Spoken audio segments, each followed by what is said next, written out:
5, 4, 3. Un saludo muy cordial, mis hermanos y hermanas. Tenemos ahora otro día de estudio intensivo. Tenemos mucho todavía que cubrir de este sílabo sobre Mateo 24 y 25.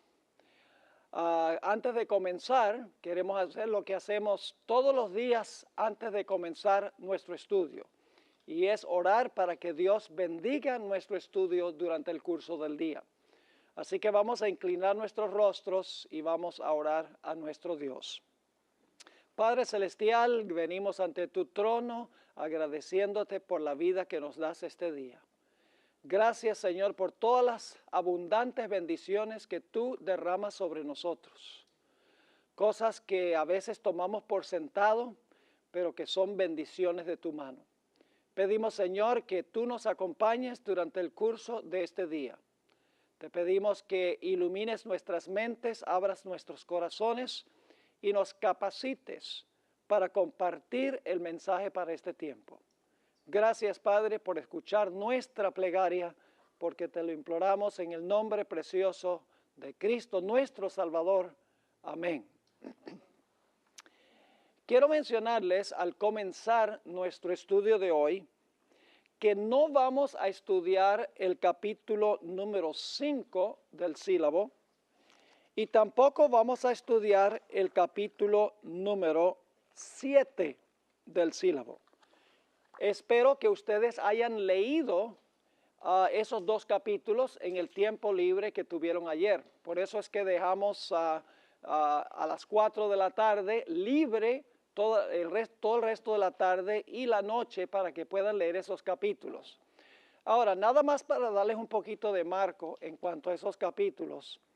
El capítulo 5 demuestra que en la década de los 1880 hubo un intento de introducir una ley dominical en los Estados Unidos. Y ustedes notarán varias características allí de ese movimiento, lo que decían los ministros, las organizaciones que se unieron, etcétera. Muy parecido al panorama que presenta el espíritu de profecía. Y luego en el capítulo 7, que no vamos a estudiar lamentablemente, los que van a ver esta presentación en DVD o por televisión o están viendo por live streaming, les recomiendo que consigan el sílabo porque es indispensable para entender todo lo que estamos estudiando en esta clase. Pero el capítulo 7, que se titula El retorno de las águilas, demuestra que algo muy parecido sucedió en los años 1980, 1990 y aún hasta principios de la década de los 2000. Hubo un movimiento religioso muy parecido al que ocurrió en los años 1880, queriendo unir la iglesia con el Estado, cambiar la constitución para introducir oficialmente el cristianismo como la religión oficial de los Estados Unidos.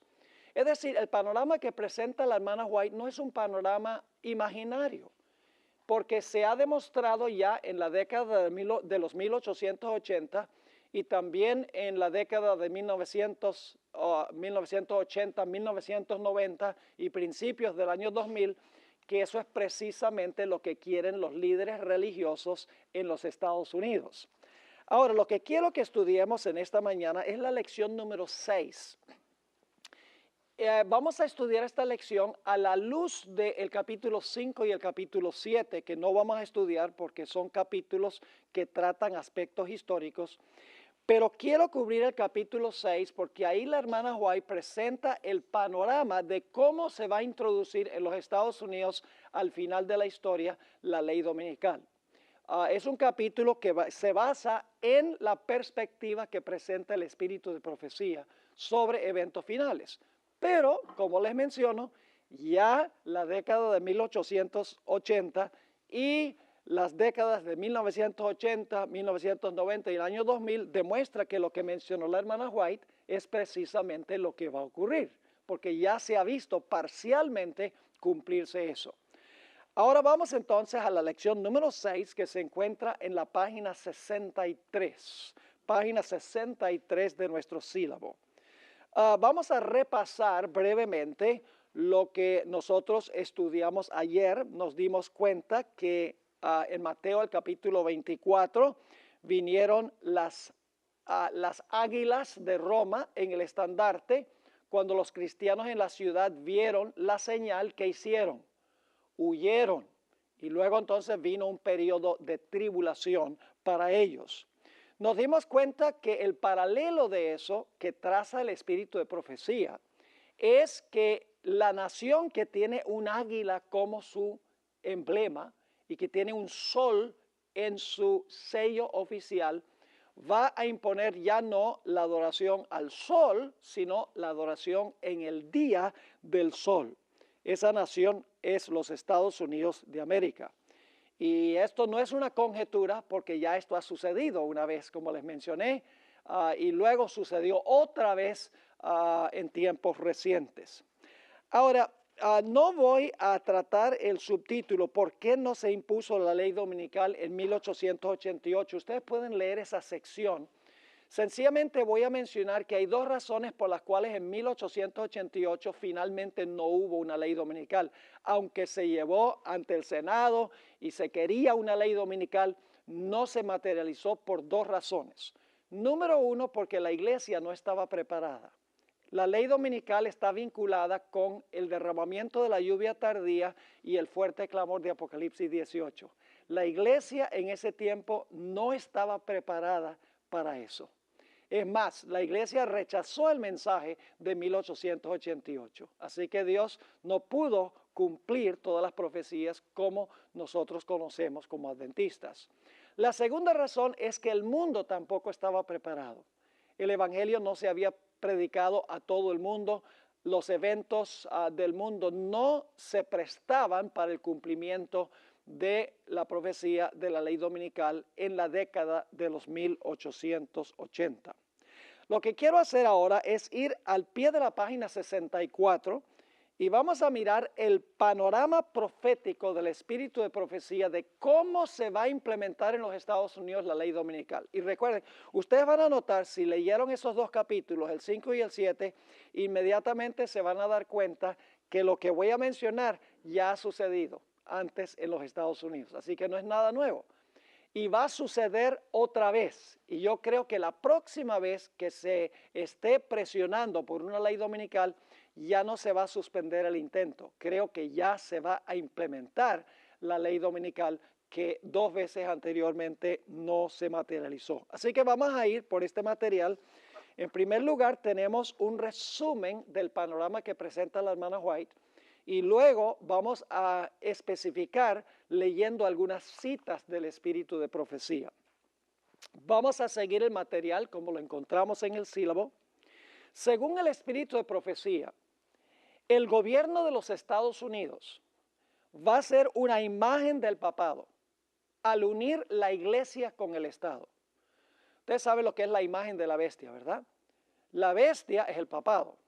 Una imagen de la bestia significaría una representación parecida a la iglesia romana. Ahora, ¿qué caracteriza al papado? Hay muchas cosas que ha hecho el papado, muchas características, pero hay una característica fundamental del papado y es que une la iglesia con el Estado. Es una iglesia y un Estado. Por eso puede usar poder político para imponer sus creencias religiosas. Es decir, la imagen de la bestia en los Estados Unidos significa que en los Estados Unidos se va a usar el Estado por parte de la iglesia para imponer observancias religiosas. En segundo lugar, las iglesias protestantes de los Estados Unidos, según el espíritu de profecía, convergerán en puntos de doctrina que tienen en común. No se unirán para establecer una sola iglesia, sino que se unirán con una misma causa. ¿Me están entendiendo lo que estoy diciendo? Es decir, no debemos esperar una mega iglesia, una sola denominación en los Estados Unidos. No, lo que va a suceder es que todas las iglesias se van a unir en puntos comunes de doctrina. Y si ustedes leyeron el capítulo 5 y el capítulo 7, ya vieron que este es el argumento que se usó dos veces. En tercer lugar, el espíritu de profecía nos dice que se hará un intento de cambiar o enmendar la Constitución de los Estados Unidos. Lo que hoy se consideraría inconstitucional, que es una ley dominical y una ley antisabática, se declarará constitucional. Es decir, leyes inconstitucionales, la Corte Suprema las va a declarar constitucionales. La bestia con cuernos de cordero, que representa libertad civil y libertad religiosa, hablará como un ¿qué? Hablará como un dragón. Y la gente dice, ¿cómo es que los Estados Unidos pueden tener esta idea de libertad civil y religiosa, separación de iglesia y Estado, y creer uno que va a llegar el momento en que va a repudiar la Constitución y va a unir la iglesia con el Estado? Eso sería inconstitucional. Pero en Apocalipsis 13 tenemos la contradicción. Es una bestia que tiene cuernos como de cordero, pero habla como un dragón al mismo tiempo. Es decir, la bestia de la tierra tiene las dos características, mientras que profesa una cosa, en realidad en la práctica hace otra. Otro punto, en la parte de arriba de la página 65, el Espíritu de Profecía nos dice que por no guardar el domingo como día de reposo, el remanente será culpado por los problemas que existen en el mundo natural, en el mundo social y en el mundo religioso. Se repetirá lo que ocurrió en los días de Elías. ¿Recuerdan en los días de Elías, cuando Elías vino a Acab y Acab le dijo, ¿eres tú el que alborotas a Israel? Estaban buscando a Elías, culpándolo, diciendo, si podemos deshacernos de él, todo estará bien, regresará la prosperidad. Sucederá también lo que hizo Nerón con los cristianos, cuando dijo que el declive del imperio se debía a los cristianos que estaban en el imperio. Entre 1864 y 1888, que fue la primera vez que procuraron implementar una ley dominical, la intranquilidad social que existía era por causa de la guerra civil. Ustedes saben que una guerra civil que desbarató en gran medida los Estados Unidos, dividió el norte del sur, murieron centenares de miles de ciudadanos de los Estados Unidos en esta guerra civil, y eso en realidad fue la turbulencia que existió en ese tiempo. Luego encontramos que el Espíritu de Profecía dice que los legisladores de los Estados Unidos, a fin de ganar el favor del pueblo, van a apoyar una ley dominical. Es decir, que los legisladores no van a estar de acuerdo en su corazón con la ley dominical, por lo menos muchos no van a estar de acuerdo. Pero por la presión del pueblo, los ministros mayormente sobre el pueblo, ellos van a acceder a una ley dominical por no perder su puesto político. Se va a repetir lo que sucedió con Poncio Pilato.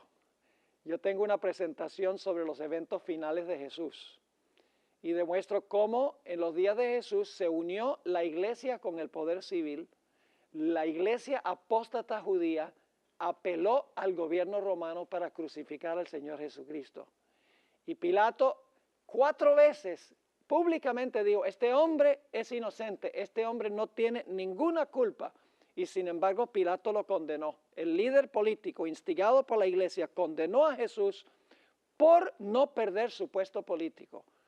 Dijo, el pueblo le dijo, si tú no condenas a este hombre, no eres amigo de César. Es decir, te vamos a acusar con César y César te va a quitar de tu puesto político.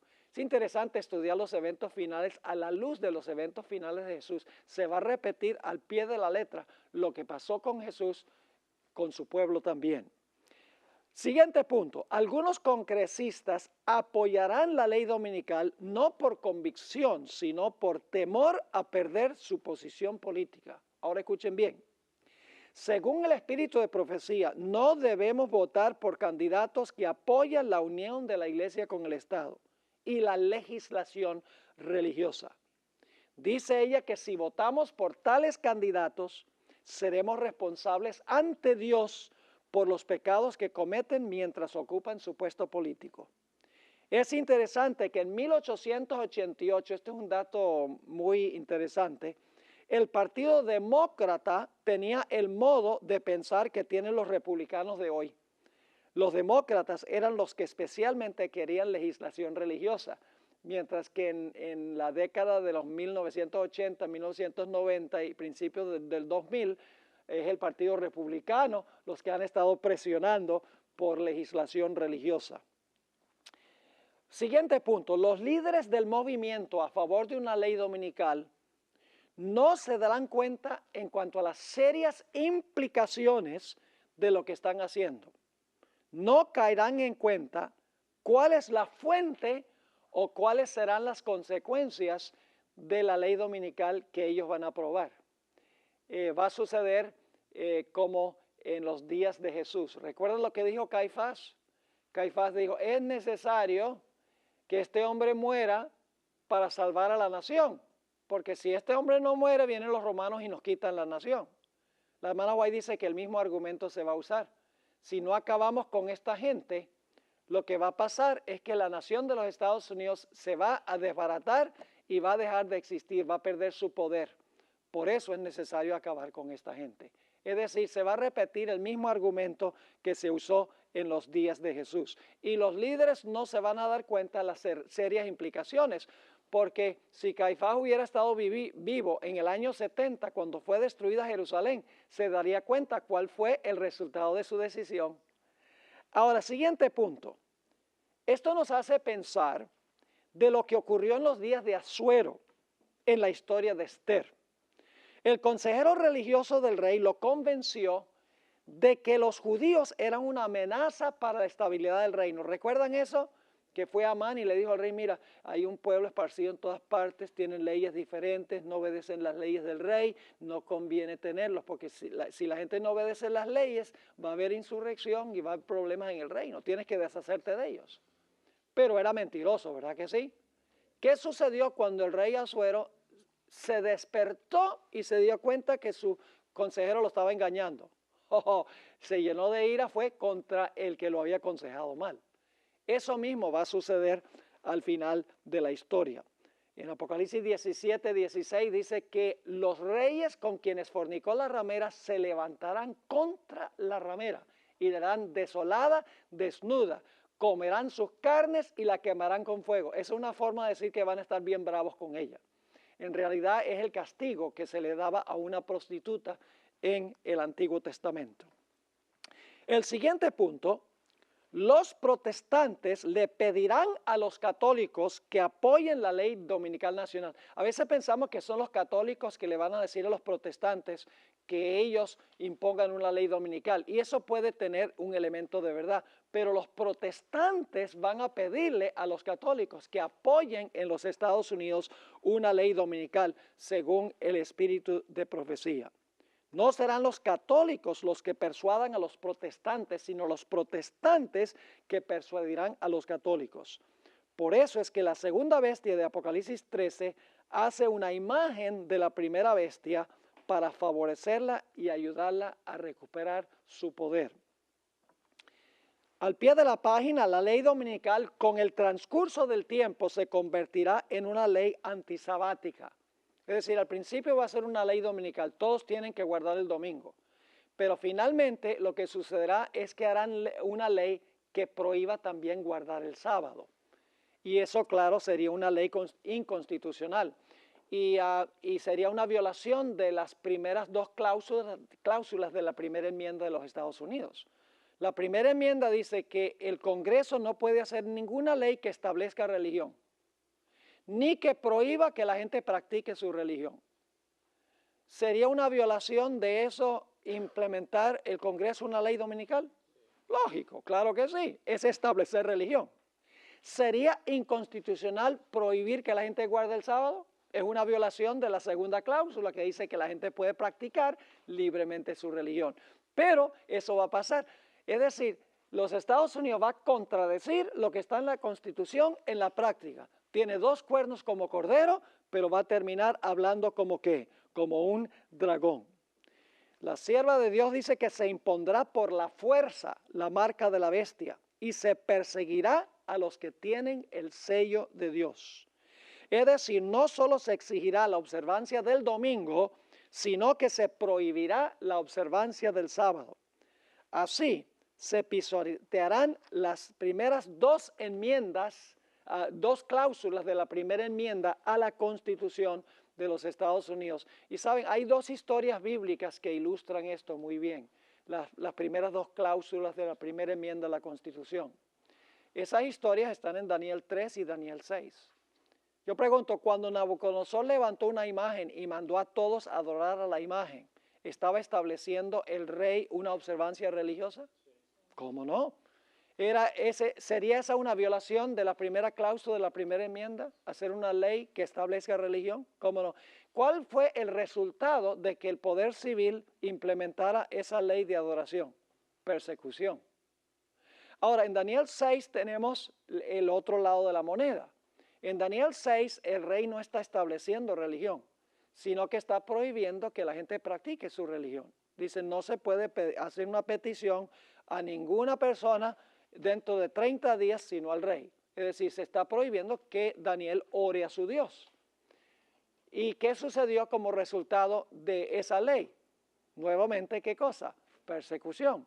Es decir, cuando se viola la primera o segunda cláusula de la Constitución de los Estados Unidos, el resultado inevitable es la persecución. Estamos en la página 66. Se usarán métodos solapados y artificiosos para implementar una ley dominical. Siguiente punto. Se vincularán buenas causas con la legislación en favor de una ley dominical. Es decir, con la ley dominical va a haber buenas causas. En la década de los 1880, la ley dominical se vinculó muy estrechamente con la obra de temperancia. Dos grupos que abogaron más fuertemente en favor de una ley dominical fueron la Unión de Mujeres en favor de la temperancia y el tercer partido prohibicionista, es decir, para prohibir el licor. Al final de la historia, tal vez las causas sean otras, como el matrimonio gay, como el aborto, la pobreza, el cambio climático y la familia. Pero el principio será el mismo. Buenas causas vinculadas con una ley dominical. Y la hermana White dice que no podemos apoyar las causas por las cuales abogan ellos, a pesar de que son buenas, porque están abogando junto con las causas buenas, están abogando por una ley dominical. ¿Está claro ese punto? Eso va a suceder. Y por lo tanto van a decir, como los adventistas no van a poder apoyar una ley, digamos, en cuanto al cambio climático o una ley en cuanto al aborto, porque va vinculada con una ley dominical, van a decir, la iglesia adventista está a favor del aborto y la iglesia adventista no cree en el cambio climático y la iglesia adventista no está a favor de ayudar a los pobres. Se van a usar todos esos argumentos porque no podemos apoyar las buenas causas que están vinculadas al mismo tiempo con una mala causa. Habrá también un deseo de introducir un currículo religioso en las escuelas públicas, dice el Espíritu de Profecía. No pareciera hoy posible eso, pero ella dice que va a ocurrir. Se introducirá la idea de que los Estados Unidos debe ser una teocracia. Los ministros se autoproclamarán la conciencia de la nación y le dictarán a los legisladores lo que deben hacer en asuntos religiosos. Y hoy en día no pareciera que eso fuera posible, pero escuchen bien, una serie de desastres en los Estados Unidos, un colapso económico, desastres naturales, no uno aquí, uno allá, sino uno después de otro, ataques terroristas, todo sucediendo al mismo tiempo. Hermanos y hermanas, la gente se vuelve muy religiosa. Y los ministros van a decir, esto está pasando porque nos hemos extraviado de Dios. Hay que regresar a Dios. El Papa Francisco I lo está diciendo, que la razón por la cual están pasando estas cosas en el mundo es porque la gente se ha extraviado de Dios y necesita regresar otra vez a Dios asistiendo a la misa los domingos. Es más, yo creo que mencioné esto, Francisco I ha vinculado las tres causas por las cuales él aboga. Él aboga por la integridad familiar, aboga por el asunto del problema del cambio climático y aboga también por acabar con la pobreza en el mundo. Él ha vinculado esas tres causas con el domingo. Él ha dicho, el cambio climático se debe al abuso del medio ambiente. El medio ambiente necesita un reposo un día de la semana. ¿A que no adivinan cuál día es ese? El domingo. Dice, la familia se está desbaratando porque todos están trabajando y no tienen tiempo para recargar sus baterías espirituales. Necesitan un día cuando puedan reunirse como familia, puedan ir a la iglesia, etc. ¿A que no adivinan cuál día es ese? El domingo.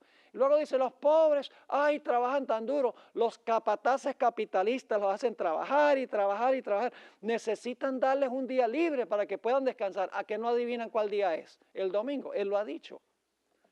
En otras palabras, hoy en día nosotros no vemos que los ministros tengan tanta influencia sobre el gobierno, pero eso va a cambiar por las circunstancias que van a existir en los Estados Unidos. Como en los días de Nehemías, cuando funcionaba la teocracia judía, habrá un sábado nacional que se hará cumplir por ley.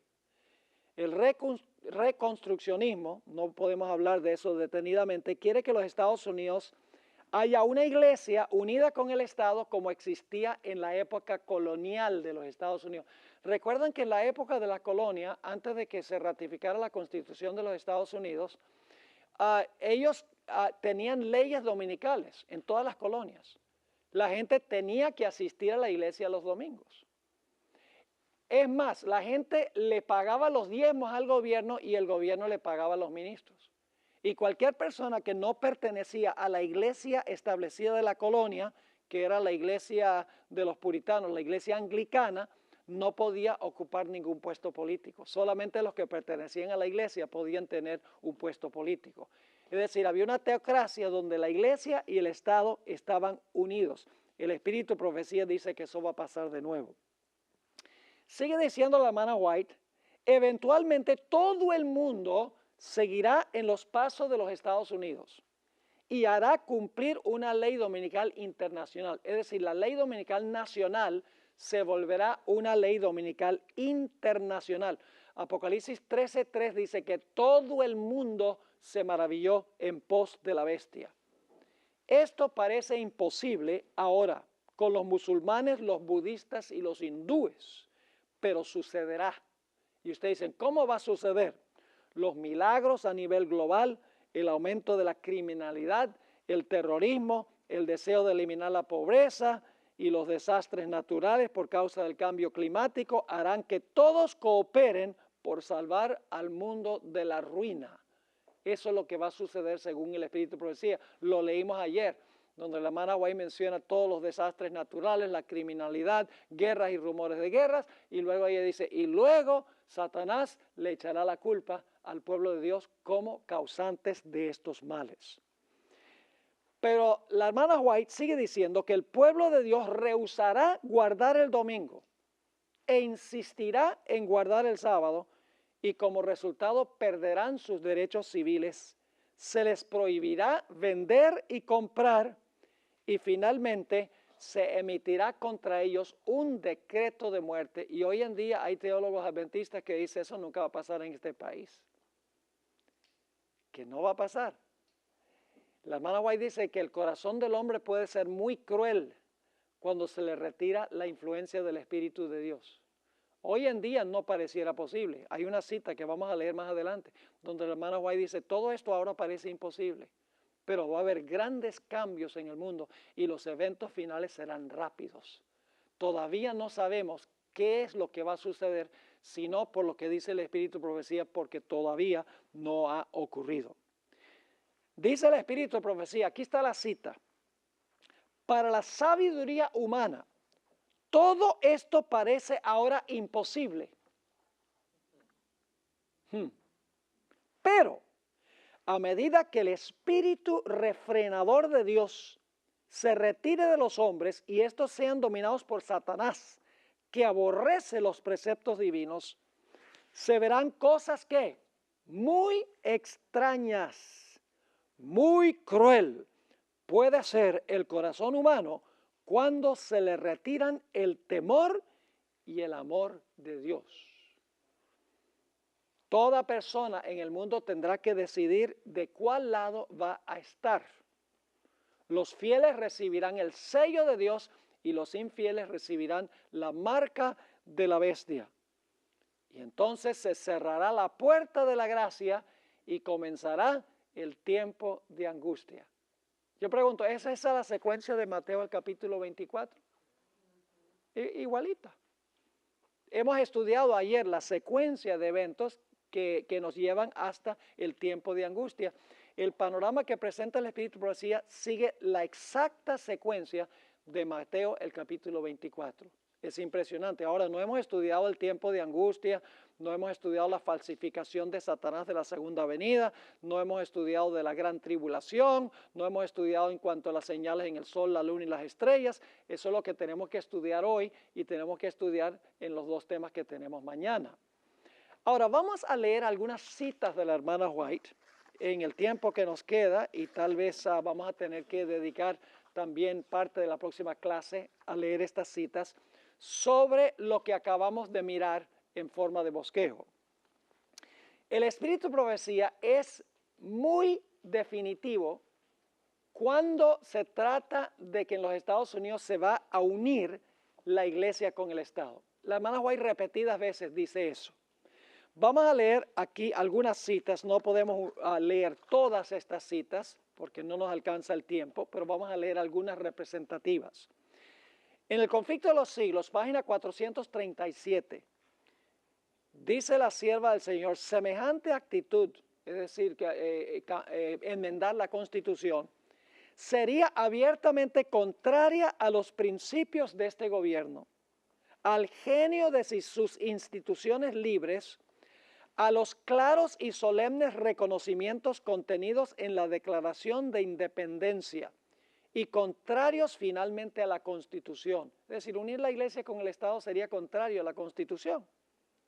Los fundadores de la nación procuraron con acierto que la iglesia no pudiera hacer uso del poder civil, con los consabidos e inevitables resultados, la intolerancia y la persecución. Fíjense, los fundadores dijeron, la iglesia no va a poder usar el poder civil, porque eso es lo que había hecho el papado durante los 1260 años.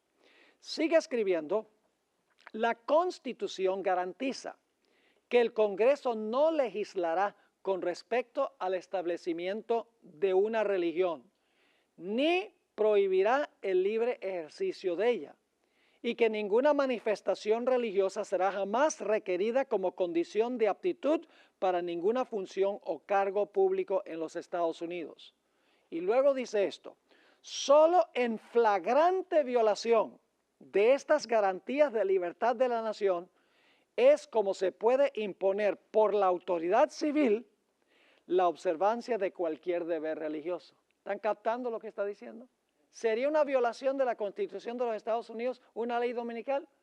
Cualquier niñito puede entender eso. Claramente. Porque la Constitución prohíbe que se establezca alguna observancia religiosa. Y prohíbe que el Congreso haga una ley que impida que la gente practique su religión. Pero es que la bestia dice que tiene dos cuernos como de cordero, es decir, en la Constitución se van a preservar esas ideas de libertad civil y religiosa, pero en la práctica se van a violar esos principios. En el Conflicto de los Siglos, página 567, dice la sierva del Señor, Roma tiene su mira puesta en el ¿qué? ¿Qué significa restablecer?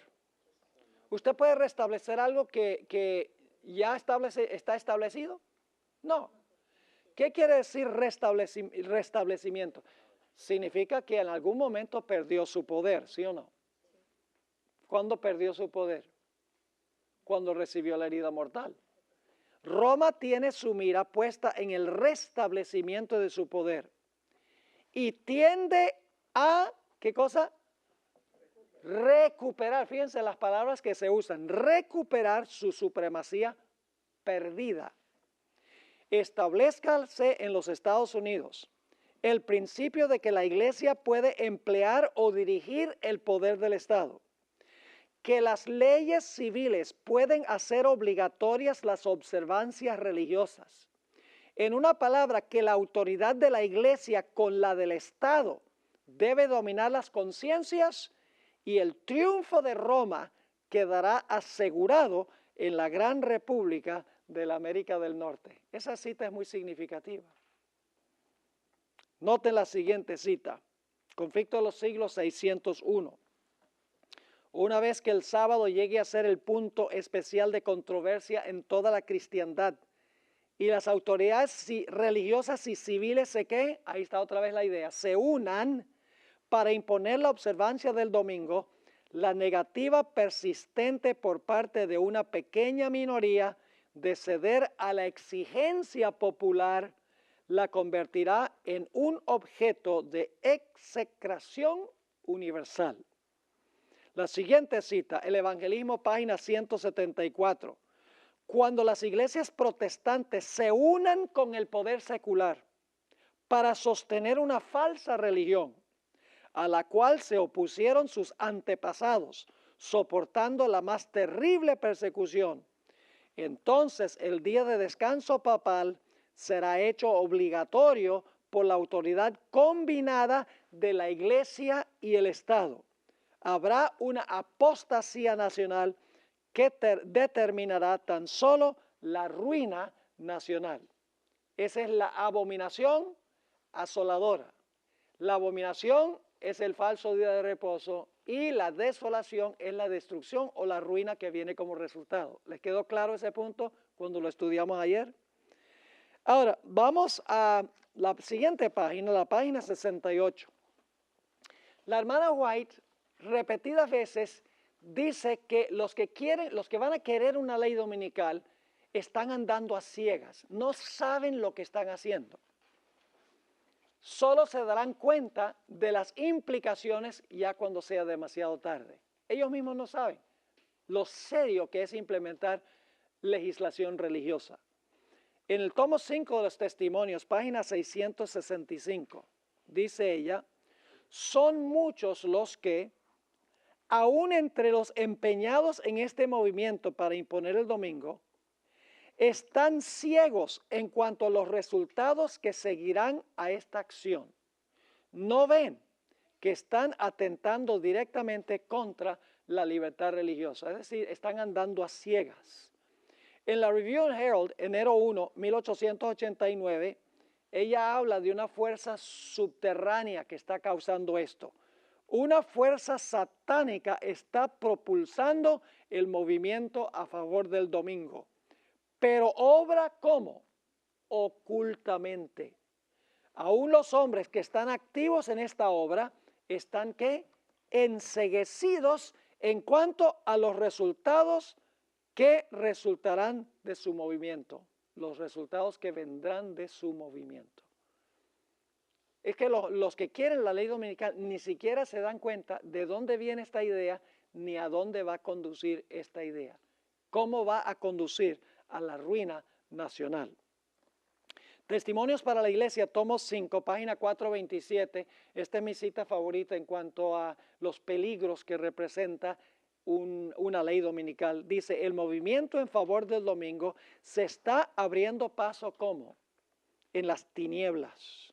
Los dirigentes están ocultando el fin verdadero. Y muchos de los que se unen al movimiento no ven ellos mismos hacia dónde tiende la corriente que se hace sentir por debajo de cuerdas. Los fines que profesan son benignos y aparentemente cristianos, pero cuando hablen se revelará el espíritu del dragón. Es decir, este movimiento se está realizando ¿cómo? Se está realizando por subterfugio, por debajo de cuerdas. Los mismos individuos que quieren esta ley dominical no entienden las implicaciones de lo que ellos quieren. Ahora, quiero que noten que los protestantes le darán la mano al papado. A veces pensamos que el papado es el que va a insistir en unirse con los protestantes. No. Los protestantes son los que van a tender la mano para querer unirse con el poder papal. Noten lo que dice en Eventos de los Últimos Días, página 132. Los protestantes volcarán toda su influencia y su poder del lado del papado, mediante un decreto nacional que imponga el falso día de reposo, ¿qué van a hacer los protestantes? ¿Darán qué? Vida y vigor. ¿Por qué tendrían que darle vida y vigor? Porque tiene una herida mortal, ¿verdad? Dice, le darán vida y vigor ¿a qué? A la corrompida fe de Roma. Y ahora noten la siguiente palabra, ¿qué? Reviviendo su tiranía y opresión de la conciencia. Yo pregunto, ¿el papado se va a portar como se portó en el pasado? ¿Solo peor? ¿A nivel global? Definitivamente. Noten la siguiente cita que se encuentra en Conflicto de los Siglos, página 554. Esta cita es muy reveladora. Los protestantes se han entremetido con el papado. Eso se podría decir hoy.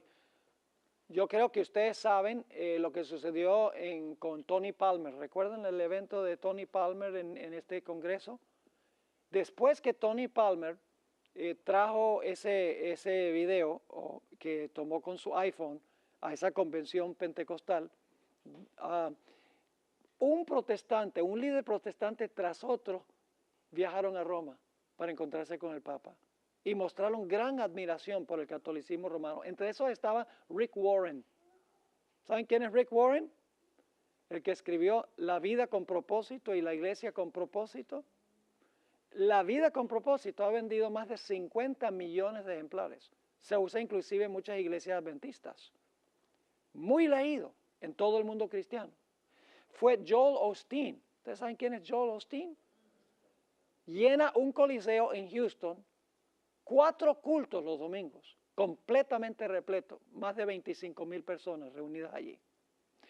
James Robinson, un evangelista de la televisión, entre otros, fueron allá al Vaticano y cuando los trataron allá bien y pudieron ver todos los lugares internos del Vaticano, no tenían sino cosas maravillosas que decir en cuanto a la Iglesia Católica.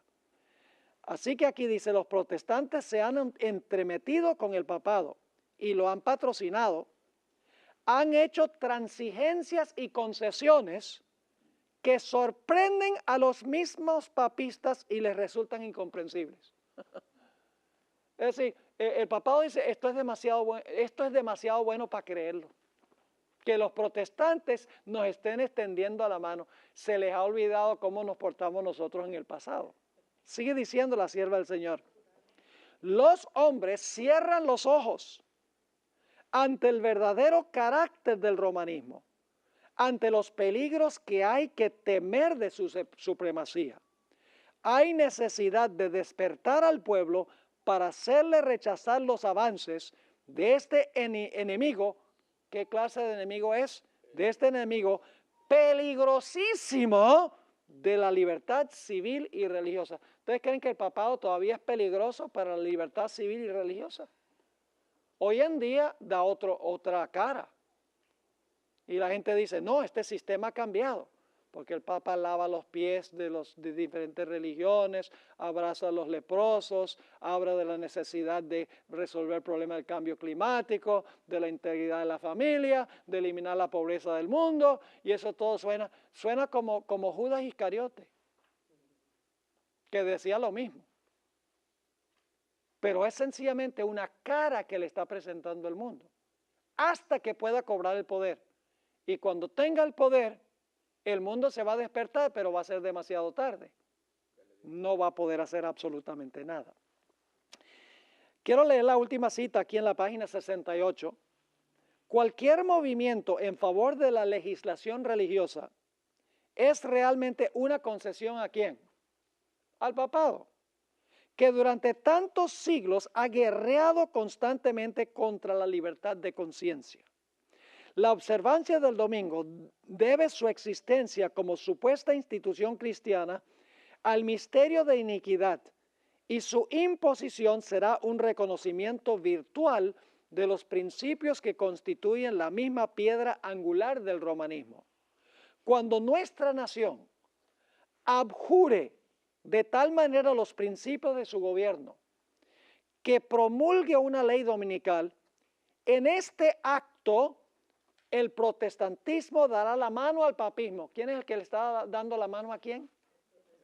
los protestantes y los católicos dicen esto, yo no puedo creer esto está demasiado bueno. Así que dice, cuando nuestra nación abjure de tal manera los principios de su gobierno que promulgue una ley dominical, en este acto el protestantismo dará la mano al papismo y con ello, ¿qué cosa? Noten la expresión otra vez. ¿Con ello qué? Recobrará la vida, la tiranía que durante largo tiempo ha estado aguardando ávidamente su oportunidad de ¿qué? De resurgir en activo despotismo. Y hoy en día la gente dice, no, el papado ha cambiado, eso nunca puede pasar. El pastor Boris es un alarmista. Los que están predicando esto, ellos no se dan cuenta que el papado hoy no es el mismo papado del pasado. Mis hermanos y hermanas deben preguntarles, ¿cuántos dogmas ha cambiado la Iglesia Católica? ¿Todavía dice que el domingo es el día de reposo? ¿Todavía dice que hay que confesar los pecados del sacerdote? ¿Todavía dice que Cristo es sacrificado en la misa? ¿Todavía enseña que debemos bautizar infantes? ¿Todavía enseña que los sacerdotes no se pueden casar? ¿Todavía enseña todos los dogmas que siempre ha enseñado? Sí. ¿Qué cambio ha habido? Un cambio cosmético. Ha habido un cambio, un facelift, decimos en inglés.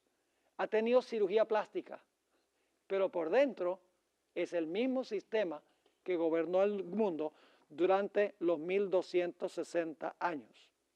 Ahora, el siguiente punto es que la hermana White dice que se van a unir en puntos comunes de doctrina, los protestantes. Mire, Rick Warren dijo, el papado y nosotros, en los puntos comunes de doctrina, somos iguales. Así mismo lo dijo, entre otros líderes protestantes de hoy en día. La hermana White profetizó en el Conflicto de los Siglos, página 439, muchos consideran la gran diversidad de creencias en las iglesias protestantes como prueba terminante de que nunca se procurará asegurar una uniformidad forzada. Pero desde hace años se viene notando entre las iglesias protestantes un poderoso y creciente sentimiento en favor de una, ahora fíjense esto, de una unión basada ¿en qué? En puntos comunes de doctrina. Eso está pasando hoy en día. Para asegurar tal unión, debe necesariamente evitarse toda discusión de asuntos en los cuales todos no están de acuerdo, por importantes que sean desde el punto de vista bíblico. Es decir, no hablemos sobre las doctrinas que nos distinguen, hablemos de lo que tenemos en común y unámonos. Yo pregunto, en los días de Jesús, ¿había muchas diferentes denominaciones judías? Sí, estaban los fariseos y los saduceos, los esenios, los celotes, los herodianos. Había muchas diferentes sectas. Pero yo pregunto, cuando se trató de eliminar a Jesús, ¿echaron a un lado todas sus diferencias y se unieron con un mismo fin? ¿Cómo no? ¿Y qué nos hace pensar que no va a pasar lo mismo en el futuro? Aquí hay otra cita, página 439 también. Cuando las iglesias principales de los Estados Unidos, uniéndose en puntos comunes de doctrina, influyen sobre el Estado para que impongan los decretos y las instituciones de ellas, entonces la América protestante habrá formado una imagen de la jerarquía romana y la inflicción de penas civiles contra los disidentes vendrá de por sí sola. En el Conflicto de los Siglos 551, la sierva de Dios dice también, entre los protestantes está ganando terreno la opinión de que al fin y al cabo en los puntos vitales las divergencias no son tan grandes como se suponía y que unas pequeñas concesiones de su parte los pondrían en mejor comprensión con Roma. Tiempo hubo en que los protestantes estimaban altamente la libertad de conciencia adquirida a costa de tantos sacrificios. Enseñaban a sus hijos a tener en aborrecimiento al papado y sostenían que tratar de congeniar con Roma equivaldría a traicionar la causa de Dios. Pero cuán diferentes son los sentimientos expresados hoy. ¿Tiene razón la hermana Juan en lo que está diciendo? Oh, ¿cómo no?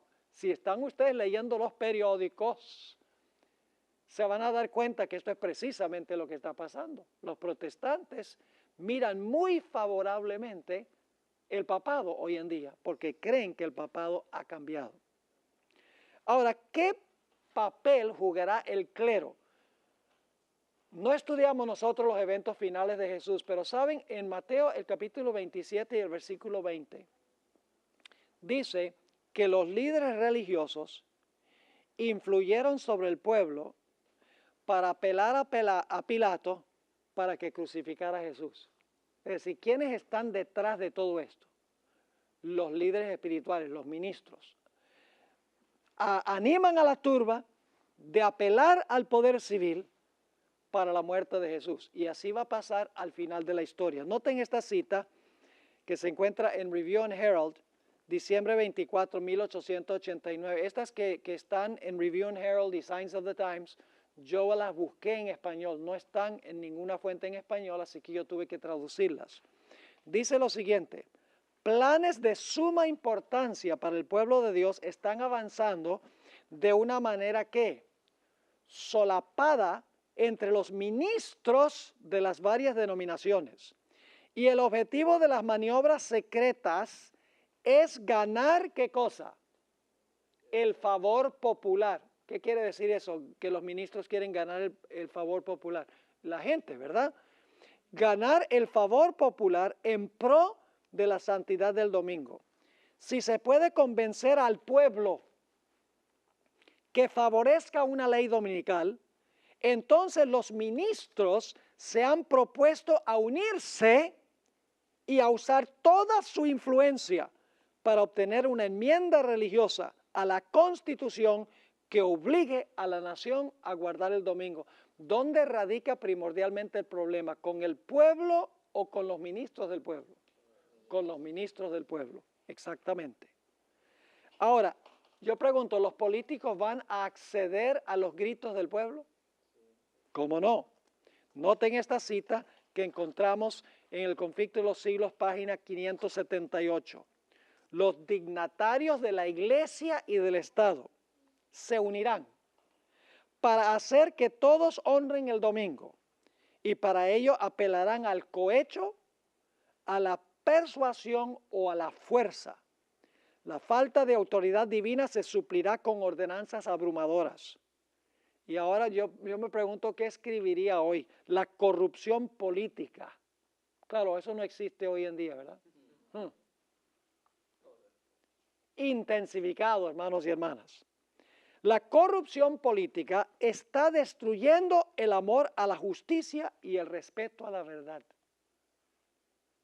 Y hasta en los Estados Unidos de la Libre América se verá a los representantes del pueblo y a los legisladores tratar de asegurarse, ¿qué cosa?